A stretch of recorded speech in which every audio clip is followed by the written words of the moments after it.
অবাঞ্ছিত সংস্থা হিসেবে অভিহিত করে ব্রিটিশ কাউন্সিলকে বৃহস্পতিবার নিষিদ্ধ করেছে রাশিয়া। যুক্তরাজ্যকে বিশ্বব্যাপী সংকটের স্থপতি এবং যুদ্ধের প্ররোচনাকারী বলে অভিহিত করেছে মস্কো।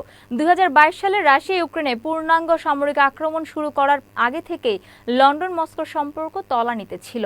গুপ্তচর বৃত্তি এবং হস্তক্ষেপ কেলেঙ্কারির কারণে এই সম্পর্ক আরও খারাপ হয়ে যায়, যার মধ্যে 2018 সালে ব্রিটিশ ভূখণ্ডে সাবেক রুশ গুপ্তচর সের্গি স্ক্রিপালকে বিষ প্রয়োগের ঘটনাও অন্তর্ভুক্ত।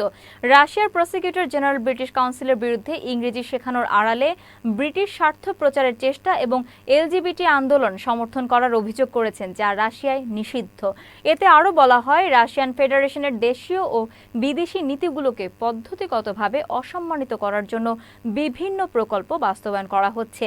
পশ্চিমা সমর্থিত কয়েক ডজন সংস্থাকে অবাঞ্ছিত হিসেবে চিহ্নিত করেছে মস্কো, যার ফলে রাশিয়ায় তাদের কর্মকাণ্ড ও অবৈধ হয়ে পড়েছে এবং এসব সংস্থার হয়ে কাজ করলে কারাদণ্ডও হতে পারে।